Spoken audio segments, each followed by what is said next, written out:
Hi, this is Esther, photographer for MMAfighting.com, and I'd like to share some of my favorite images from 2015. And what a year it's been! We kicked off the year in Las Vegas and the dreamy winter wonderland of Stockholm with my first ever overnight fight card. I took photos on 5 continents last year, I think a personal high for me. I photographed both the most lucrative boxing match ever and 2 of the highest grossing UFC events ever. Year after year, we do the fight week the same. Each event begins with an open workout, or a media day where fans and press meet the fighters as they kick off excitement for the big night. At open workouts, I love watching fighters that relish the chance to show off to their fans. Sage Northcutt spent his first workout as a UFC fighter spinning and flying about the stage. Some fighters will treat fans to a gamut of techniques, like McGregor, who will run through multiple disciplines, giving a glimpse into all the facets of his game, while also sharing the spotlight with his training partners and coaches. Ronda Rousey will show off her repertoire of throws, always bashful even in her areas of expertise when the screams of adoration come raining in. It's always warming to watch the reaction of supporters as she meets them. Bantamweight champ Holly Holm loves fan interaction, and at both of her open workouts, she's invited a fan to come move with her, even letting them kick her at the open workout in Melbourne. I don't know if fighters know how much fans enjoy days like this, where they get a glimpse and some quality time with their favorites. These are the things that make MMA such a great sport to follow. There is unprecedented access to the athletes, autographs, high fives, hugs, and photographic proof of meeting their heroes. This past year, we did a lot of pre-events, meeting the fighters early in the camp like with Ronda Rousey, who we visited at our gym in Glendale for media days both in January prior to UFC 184 and in October prior to UFC 193. I love looking at the crowd around Rousey in January, and I remember thinking, wow, this is a lot of people, until I saw the crowd in October and realized that was a big crowd. In the second group, there were entertainment folk I'd never seen before, and the scrum had a decidedly different, more Hollywood tone than about fighting. In Fight Week media days all over the world, fighters sat before scrums of reporters, answering questions, having fun. I had the opportunity to travel and meet members of the press from Mexico City to Tokyo to Melbourne. I spent my time on these days wandering around grabbing portraits of fighters and UFC officials. It's important to me to grab images of the fighters that differ from the standard face-off, weigh-in, or action shot. So we have a variety of images to accompany the writing on MMA fighting.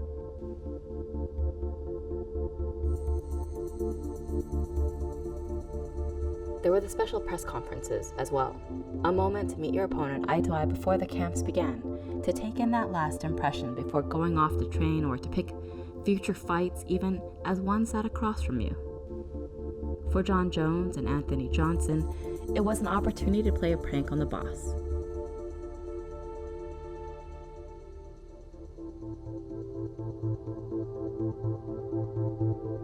There were sometimes interludes in the weeks where we were fortunate to get a little extra time with the fighters. I met then champion Jon Jones' serval, Ali, while Ariel interviewed him. We sat and spoke with Demetrius Johnson in his hotel room before his title defense against John Dodson. We had wonderful opportunities, especially with Ariel's annual interview with CM Punk, to meet my favorite personality this year, Larry, wolf, bat, dog creature. On weigh-in day, there were Q&A sessions with visiting fighters, and in a more entertaining session, Cowboy Cerrone chugged an entire gift of beer, and then frightened a fan who asked to face off with him.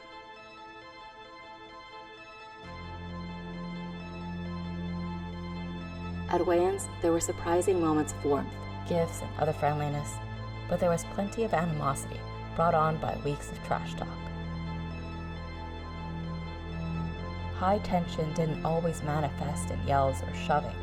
Sometimes it was just this serious bit, a quieter threat that promised sadistic pleasures. Friction started that slow burn, that would certainly turn ablaze overnight. And there were those moments when you saw the ferocity in the silence, the solemnity of someone, that look that made you run and throw your money down on Rousey even as the favorite. Or here, when Lawler stared at MacDonald, you knew without a doubt it was going to be a fight for the history books. They couldn't even be near each other without sparking an explosion.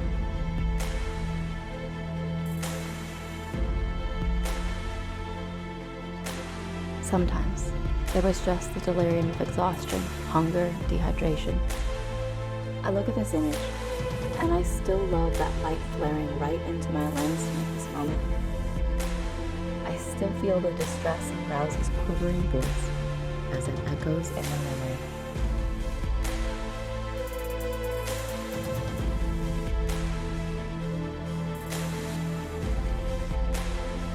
And then, there were the weigh-ins that were events in themselves, when John Jones upped the anxiety by roaring across the sea of camera phones in the air.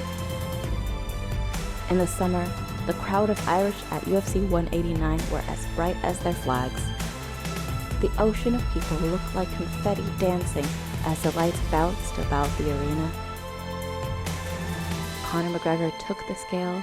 He screamed out, eyes wide and psychotic.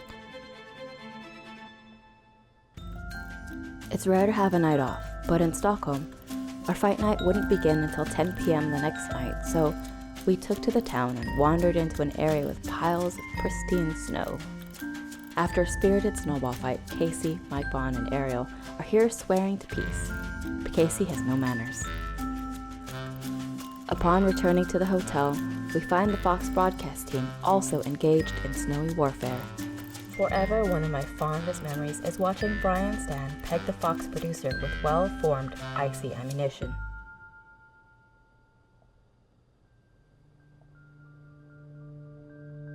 It's fight night, and this is the last quiet moment before the crowd will file in at UFC 194. From the last card of the year to the first card of the year, there was a lot of action and a lot of squish faces. As the violence in each fight escalated, the anticipation for each main event grew. I can't even include all the gnashing and crushing. This year, this video would be hours long.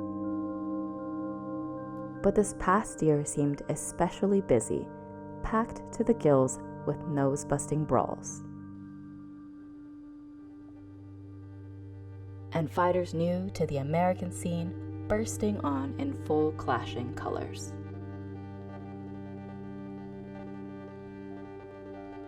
The enormity of this full arena, the butterflies it gave me to look across that expanse of humanity, seeking the thrills of witnessing hand-to-hand combat in its highest forms.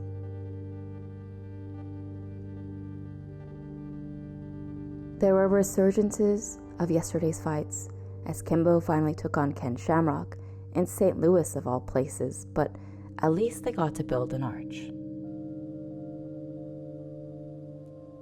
It was a year of guttural excitement.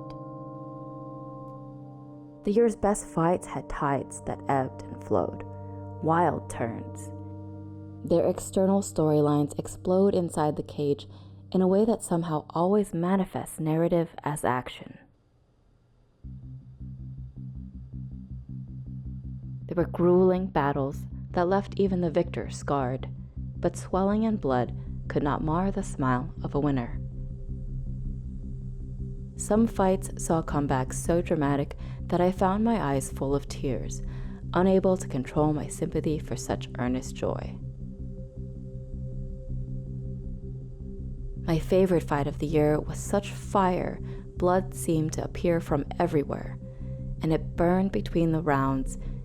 And as the fourth round ended, the blood-covered Lawler and MacDonald approached each other with an intensity that forced referee John McCarthy to intervene because a measly air horn could not put out that inferno.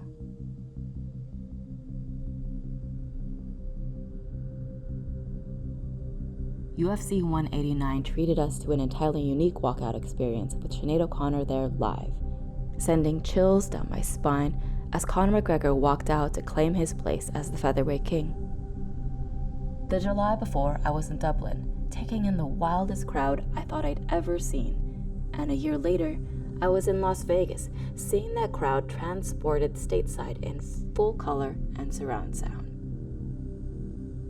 It was not only an epic year, but a strange one, as we saw the first time a fighter voluntarily laid down on the mat as an escalation of Nick Diaz's signature taunting, made grander by the fact that it was against Anderson Silva, who also was once known for his in-cage antics. Bookended by his brother Nathan Diaz playing games in his win over Michael Johnson in December. There were battles that drained even the winners. That sweet victory made sweeter with the blood and sweat of pained effort.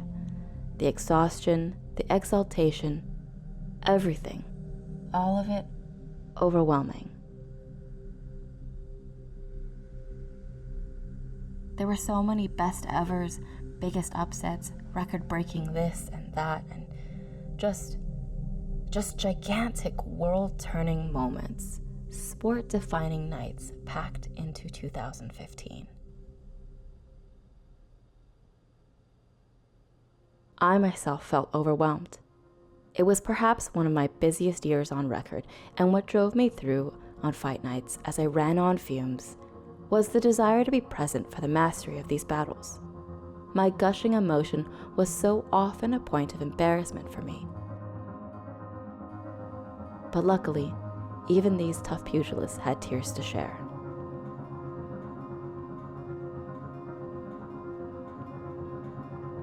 In this crazy traveling circus I call my job, I've managed to form some bonds with these brutes I'm photographing. And in them, I always hope to bring you their humanity. Like Michelle Watterson here, I want to share in their joy and agony, get close to a feeling of empathy for their highs and lows. And there are so many highs.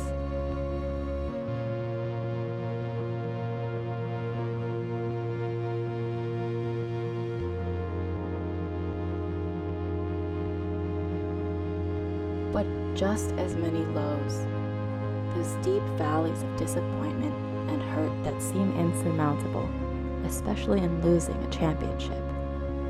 Seeing that belt placed on another person as the blood trickles down your face.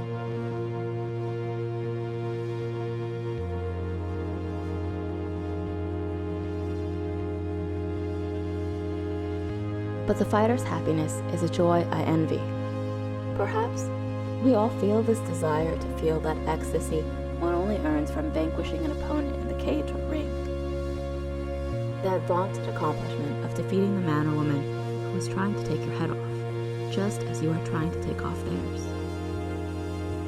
So many of us will never know this feeling, but we can appreciate those who put their bodies and brains on the line for us to witness. Their wars, their struggles, in and out of the arena.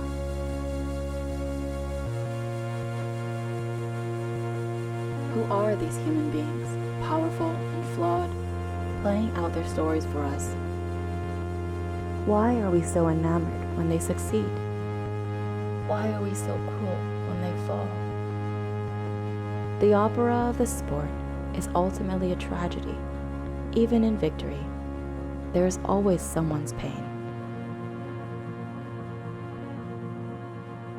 It was a turbulent but extraordinary year. Here's to another 4 seasons of fighting, to a 2016 filled with all the things that make mixed martial arts so brutal and brilliant.